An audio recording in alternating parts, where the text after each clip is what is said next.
जाएगा, मतलब वेबसाइट खुल जाएगा एंड यहाँ पे आप लोग को पूरा अप्लाई करना है। ठीक है, आपका जो भी प्रोसीजर रहता है सारा यहाँ पे रहता है। पहले बेसिक चीजें आप लोग को एक्सप्लेन कर देता हूँ एंड देन आप लोग एप्लीकेशन पे लेके जाता हूँ। वैसे मैंने कर चुका हूँ, पैसे भर के एप्लीकेशन सबमिट हो गया मेरा। मैं आप लोग को आज के वीडियो में वो सारा सेव्ड है वो दिखाऊंगा। ठीक है, सो एक आइडिया मिलेगा आप लोग को।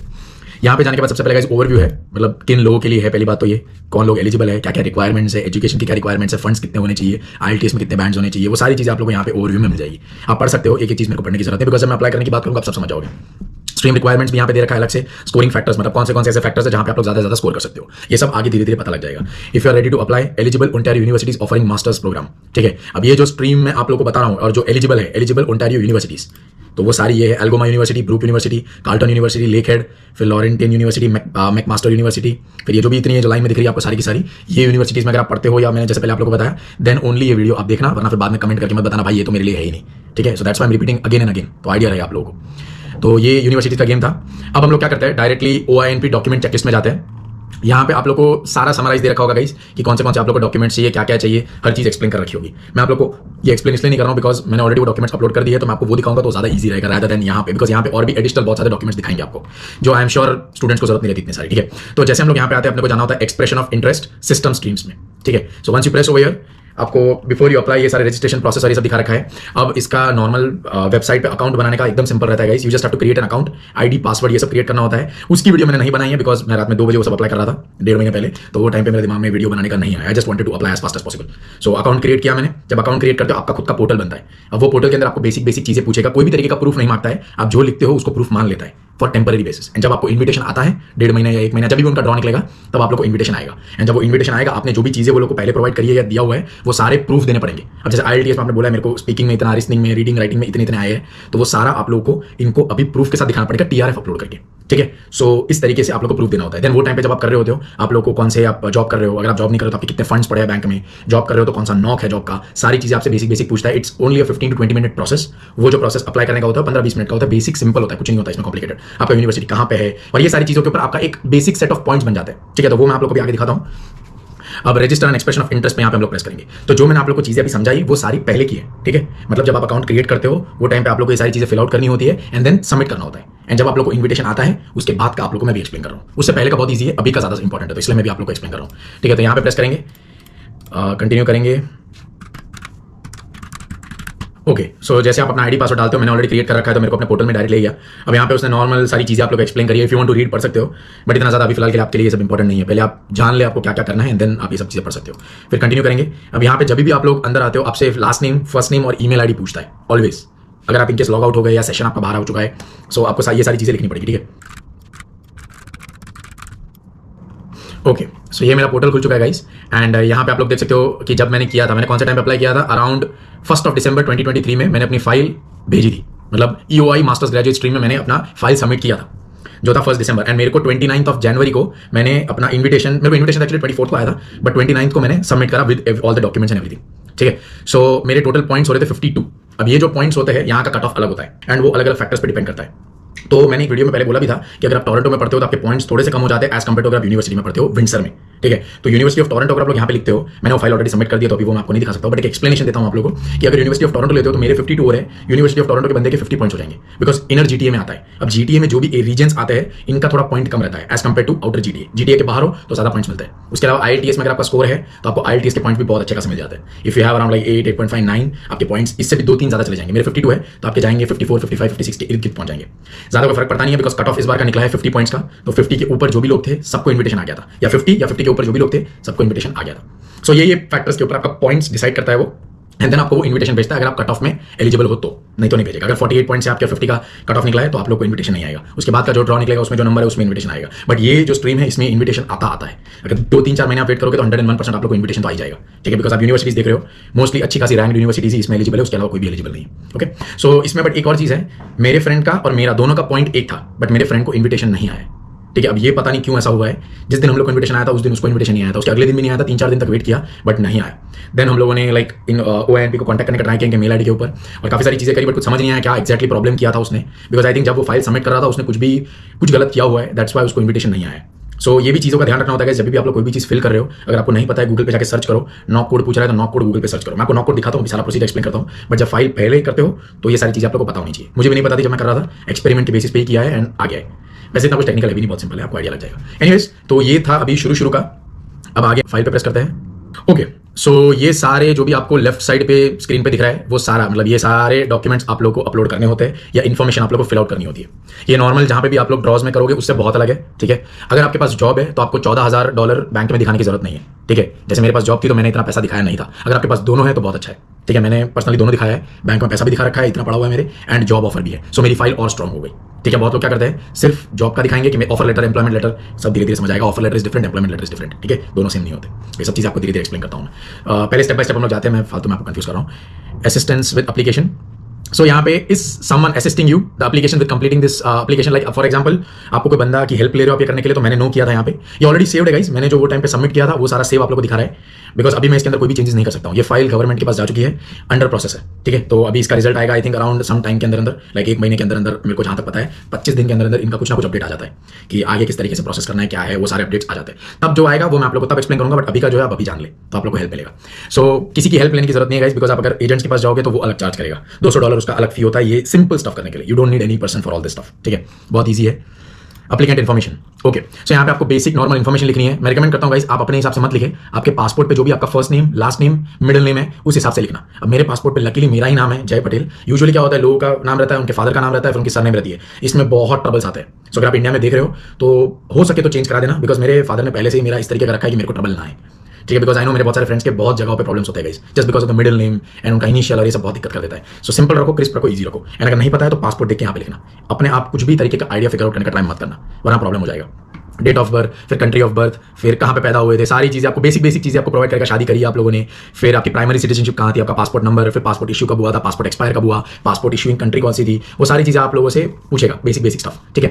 तो ये फिल आउट करना है। फिर कॉन्टैक्ट इन्फॉर्मेशन पूछेगा, मतलब आप लोग को कहाँ पे वो कॉन्टैक्ट कर सकता है। अभी फिलहाल के लिए ओंटारियो के अंदर आपका एड्रेस क्या है, नॉट कि आपको और जगह पे गए तो वहाँ पे आपका एड्रेस क्या है, because this stream is only eligible for Ontario. अगर आप ओंटारियो में ये यूनिवर्सिटीज में पढ़े हो तो ही आप एलिजिबल हो, इसके अलावा अगर आप ओंटारियो के बाहर रहे हो तो you are not eligible for this, okay. Because आपको प्रूफ भी देना पड़ता है, जो आगे आपको पता लगेगा। सो यहाँ पे मैंने अपना टेलीफोन नंबर दिया है, अभी का जो मेरा प्रेजेंट एड्रेस है वो दे रखा है, ठीक है, जस्ट फॉर देयर क्लैरिफिकेशन की बंदा ओंटारियो में रहता है। एंड देन आप कौन सी लैंग्वेज में प्रेफर्ड हो, फिर आप कौन सी लैंग्वेज बोलते हो और दूसरे लैंग्वेजेस कौन सी स्पीक करते हो, सारी चीज़ें आप लोग यहाँ पे लिखनी है। एंड प्लीज एड्रेस ओंटारियो का देना, उसके अलावा का कहीं का भी मत देना, वरना फाइल रिजेक्ट हो जाता है, ठीक है। सो रेसिडेंसी इन ओंटारियो, अब ये वाले सेक्शन के अंदर गाइस ये पूछ रहा है आपसे कि आप कहाँ पे ओंटारियो में 1 साल के अंदर रहे हो, ठीक है। यहाँ ये स्ट्रीम में अप्लाई करने के लिए एटलीस्ट 12 मंथ्स के लिए आप लोगों को ओंटारियो के अंदर स्ट्रेट रहना पड़ेगा, तभी आप लोग अप्लाई कर सकते हो। ऑब्वियसली अगर आप लोगों ने ये यूनिवर्सिटीज में पढ़ा है तो इनका टाइम फ्रेम 1.5-2 साल का रहता है, 2 साल के इर्द-गिर्द का रहता है, ठीक है, 1.5-2 ईयर्स। सो 1.5-2 ईयर्स में आप लोग ने अराउंड 1 ईयर का स्ट्रेच तो किया ही होगा ओंटारियो के अंदर। सो कहाँ रहे हो वो सारा आप लोग को यहाँ पे नीचे सिंप्लीफाइड वे में एक्सप्लेन कर देना है, ओके। सो मैं विंडसर में रहता था, विंडसर में मैंने 2 घर चेंज किए थे, उसके बाद मैं यहाँ पे आया, तो वो सारी इन्फॉर्मेशन मैंने यहाँ पे प्रोवाइड करी है, सो दैट उनको पता है कि ओके ये ओंटारियो में ही था और ओंटारियो में इतने टाइम से यहाँ पे रह रहा है। और आप लोग को डेट पूछेगा कब से कब तक, अप्रॉक्सीमेट लिख सकते हो, एग्जैक्ट लिखने की कोई जरूरत नहीं, इतना डिटेल भी नहीं जरूरत है, बट अप्रॉक्सीमेट इर्द-गिर्द होना चाहिए, चलेगा। फिर इमिग्रेशन इन्फॉर्मेशन, अब यहाँ पे do you have legal immigration status in Canada, yes, indicate your current immigration status. तो वर्कर हो आप, मतलब वर्क परमिट पे हो, राइट, तो वर्कर आएगा इसमें। What type of work permit were you issued, so post graduate work permit. Provide your unique client identification number, so ये जो नंबर होता है आपके वर्क परमिट के ऊपर नंबर प्रोवाइडेड होगा, आईडी नंबर करके, क्लाइंट आईडी नंबर करके प्रोवाइडेड रहता है वर्क परमिट पे, या कोई भी तरीके से आप लोग ऊपर देखोगे ना राइट साइड पे तो आपको नंबर वहाँ पे मिल जाएगा, ठीक है। और वो डॉक्यूमेंट का एक्सपायरी कब है वो भी वहाँ पे लिखा होता है। Have you or has your spouse or common law partner or any of your dependent children if applicable ever submitted or been included in an application for permanent residency to immigration refugee and citizenship Canada, no. Usually जो भी लोग apply कर रहे होंगे ये students ही होते हैं, तो ये सारे नो ही आंसर आएंगे, एक बार पढ़ लेना, फिर भी इनके आंसर नो ही होते हैं, ठीक है। फिर उसके बाद नीचे पूछ रहा है have you submitted another application that is still in process with the Ontario immigration nominee program, तो नो नो नो नो करके जाने देना, ठीक है। उसके बाद नेक्स्ट करके और सेव कर देना। अभी फिलहाल वो ऑप्शन नहीं दिखा रहा है मुझे, बट जब आप लोग फाइल फिल कर रहे होगे तो आप लोग को सेव का ऑप्शन दिखाएगा। सेव करने के बाद आगे जाना, इनके अगर आप लॉग आउट हो गए तो सारी इन्फॉर्मेशन चली जाती है, फिर से पूरा भरना पड़ेगा, तो वो अपने को नहीं चाहिए, ओके। फिर एजुकेशन हिस्ट्री पूछता है। अब एजुकेशन हिस्ट्री में ऐसा है कि आपने सबसे पहले तो ये लिखना है कि मास्टर्स ये जो यूनिवर्सिटीज में आप पढ़े हो उसका स्टार्ट डेट, उसका एंड डेट, उसके बाद आप कौन सी फील्ड में थे, आपने क्या पढ़ा, वो फुल टाइम था पार्ट टाइम था, कौन सी यूनिवर्सिटी में थे, हाउ मेनी ईयर्स, कितने साल का था, कितने साल का मतलब कितने साल पढ़ाई चली है वो नहीं, आपको जब ऑफर लेटर आया था उसमें कितने साल लिखे हुए थे, तो वो 2 ईयर्स रहता है। वैसे पढ़ाई यहाँ पे 1.5 साल में कंप्लीट हो जाती है, 1.5 ईयर में फिनिश हो जाती है, बट आपका जो ऑफर लेटर रहता है या जो भी यूनिवर्सिटी ने भेजा है उस पर 2 ईयर्स रहता है, ठीक है।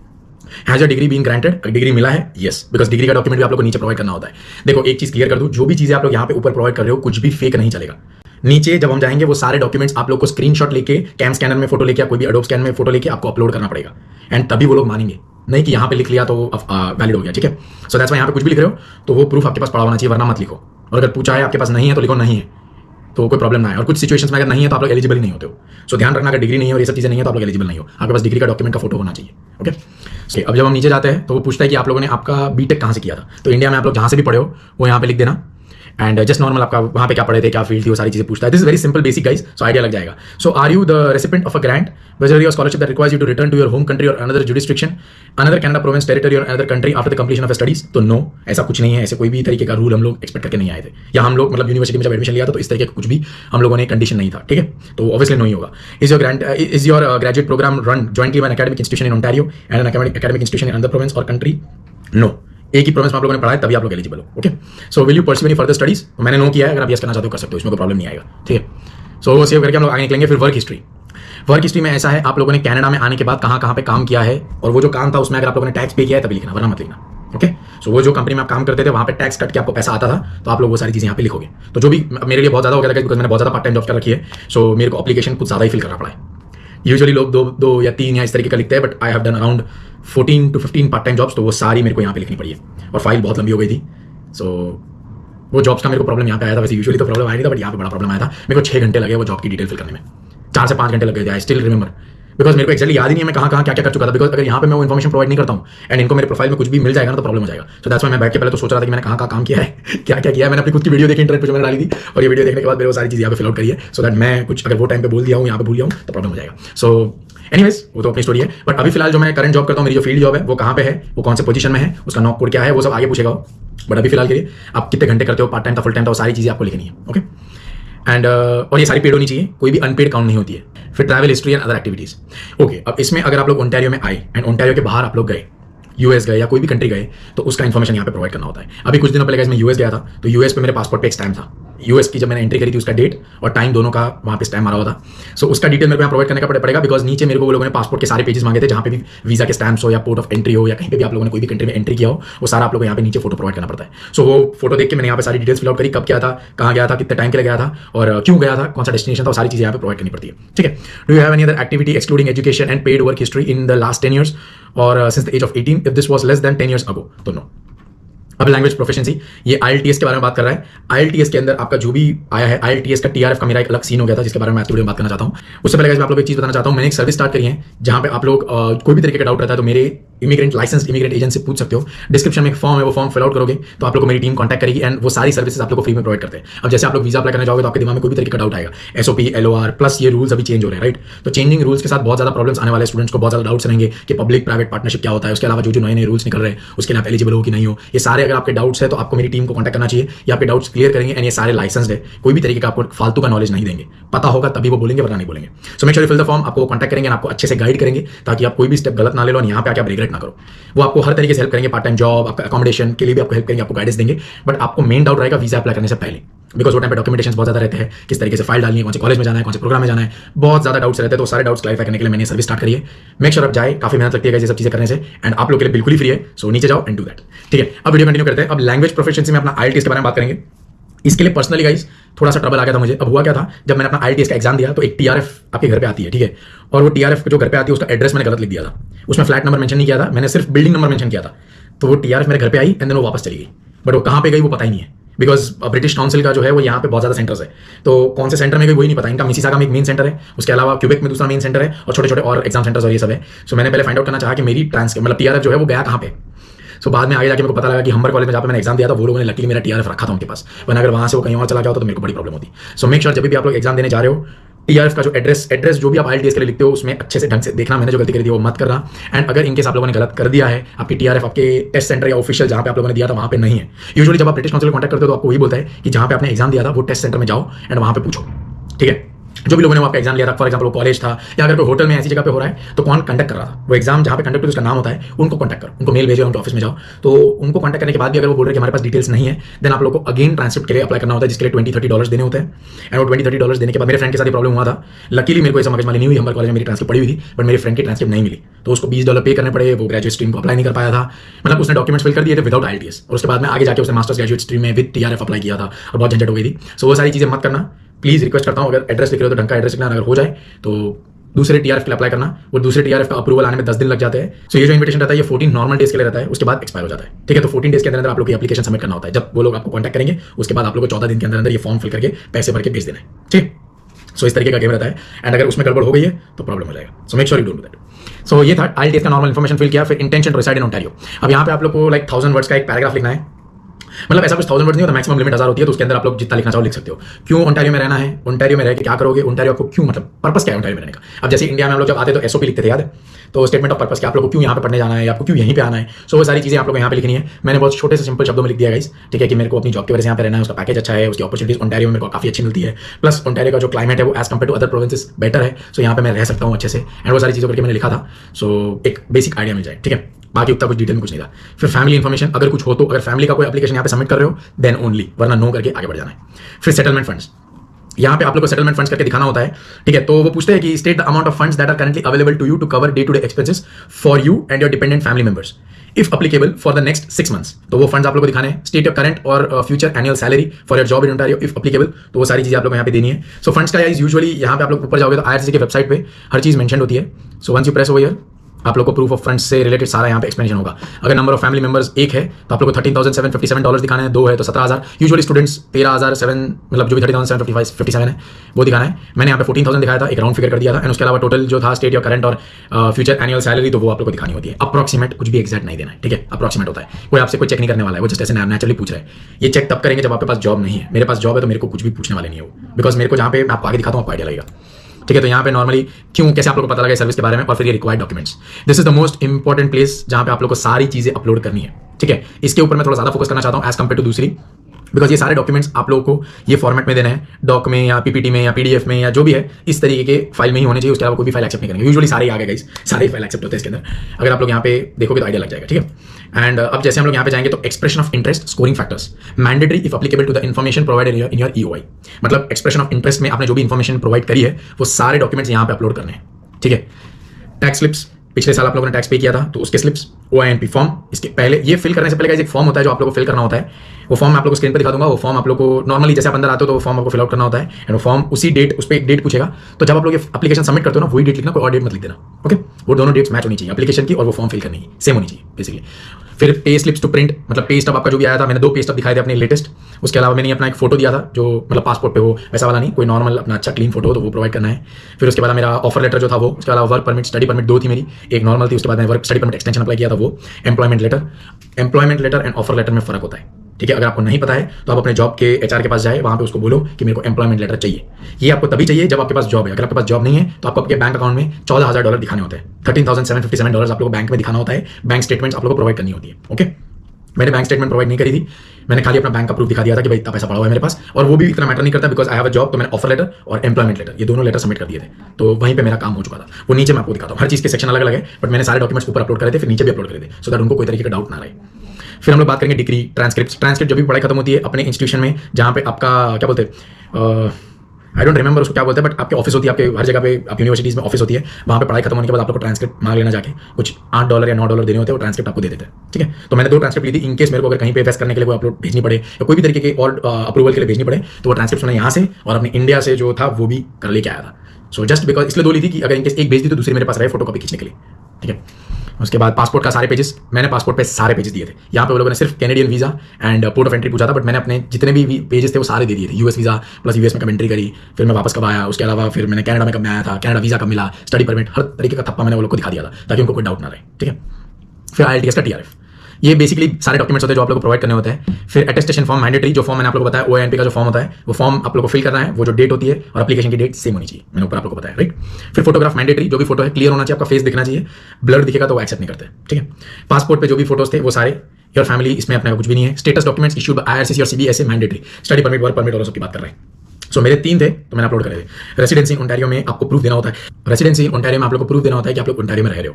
सो पे स्लिप दिखा सकते हो, आपका फोन का बिल दिखा सकते हो, आपका लीज डॉक्यूमेंट दिखा सकते हो, ये सब एक तरीके का प्रूफ होता है। ठीक है, तो जो भी है आपके पास वो दिखा देना। मैंने पे स्लिप इसलिए दिखाया ताकि उनको पता लगे कि ये जॉब कर रहा है, प्लस ये कहाँ पे जॉब कर रहा है और ये जॉब ओंटारियो में है कि नहीं, वो सारा प्रूफ मैंने इनको पे स्लिप में दिखा दिया था। उसके अलावा एजुकेशन के अंदर आता है अपना डिग्री और ट्रांसक्रिप्ट, ये दो चीजें होती है। लैंग्वेज में अपना टीआरएफ आता है, सेटलमेंट फंड। यहाँ पे आप लोगों को या तो पैसा दिखाना है बैंक में कितना पड़ा है, या तो ऑफर लेटर या एम्प्लॉयमेंट लेटर, ये दो चीजें। मैंने अपना ऑफर लेटर और एम्प्लॉयमेंट लेटर दोनों अपलोड किया है। आपके पास नहीं है तो बैंक जाए, उनको बोलो मेरे को बैंक में से पूरा अपना बैंक स्टेटमेंट निकालना, तो आप लोग बैंक स्टेटमेंट निकाल के देंगे, वो आप लोग यहाँ अपलोड करना है। सो दैट उनको उसमें सब पता लग जाए कितना पैसा आपके पास पड़ा हुआ है, क्या है क्या नहीं, सब आइडिया लग जाता है, ठीक है। उसके बाद रेज्यूमे बनाना है। हाँ, ये रेज्यूमे भूल गया मैं। तो जो भी जॉब्स आप लोगों ने करी थी, वो जॉब्स क्या थी, किस तरीके की थी, उसमें क्या क्या किया था, उस तरीके का पूरा एक रेज्यूमे बनाना होता है और रेज्यूमे अपलोड करना होता है, ठीक है। ये जॉब सिर्फ ओंटारियो में अगर करिए तो ही लिखना, उसके अलावा मत लिखना। एंड ये जॉब्स में आप लोगों ने टैक्स पे करना हो, किया होना चाहिए, तभी वैलिड गिना है, वरना वो वेस्ट हो जाता है, ठीक है। सो इस तरीके का सारा कामकाज था। फिर intention to reside in Ontario, मैंने ये नहीं किया था, ये ऑप्शनल डॉक्यूमेंट है, बट मैंने इसको फिल नहीं किया है। करना चाहो तो कर सकते हो, एसओपी पूरा लिखना होता है, मैंने ऊपर लिख के बताया था, बट नीचे यहाँ पे कुछ नहीं किया है, ठीक है। सो ये था गाइस आज का वीडियो, जो इसमें मेरे को आप लोगों को बताना था कि ये सारी चीजें होती है। एक बार ये सारा कर देते हो, नहीं किया है, ठीक है। सो ये था गाइस आज का वीडियो, जो इसमें मेरे को आप लोगों को बताना था कि ये सारी चीजें होती है। एक बार ये सारा कर देते हो, उसके बाद आपको एंड में स्टेप बाय स्टेप चीजें करनी होती है। आपको मैं एक चीज दिखाना चाहता हूँ। समरी में आपसे एप्लीकेशन समरी में ये पूछेगा कि if your application includes an educational credential assessment, ठीक है, मतलब वेस्ट की बात कर रहा है। आपने कोई भी तरीका बाहर से आपको वेस्ट कराना पड़ा है फॉर, इसलिए मैंने यहाँ पे कहीं पे भी कुछ भी टिक नहीं किया है, नाम लिख के डेट लिख के सबमिट कर दिया था। एंड इसका एप्लीकेशन फी होता है $1500, ठीक है। तो जब आप एप्लीकेशन सबमिट करते हो तब पैसा देके आप लोग को सबमिट करना होता है, एंड देन वो अंडर रिव्यू जाता है। आंसर इनका 1 महीने में आ जाता है। ये पीएनपी जो होता है ना, ये वो है जिसकी मैं बात कर रहा हूँ। एंड एक बार ये नॉमिनेशन आ जाता है, उसके बाद आप लोग को आगे के प्रोसीजर्स होते हैं, वो मैं भी आप लोग को नहीं बताऊंगा, बिकॉज अभी आप लोग को बहुत कुछ समझ आ गया, राइट। So in case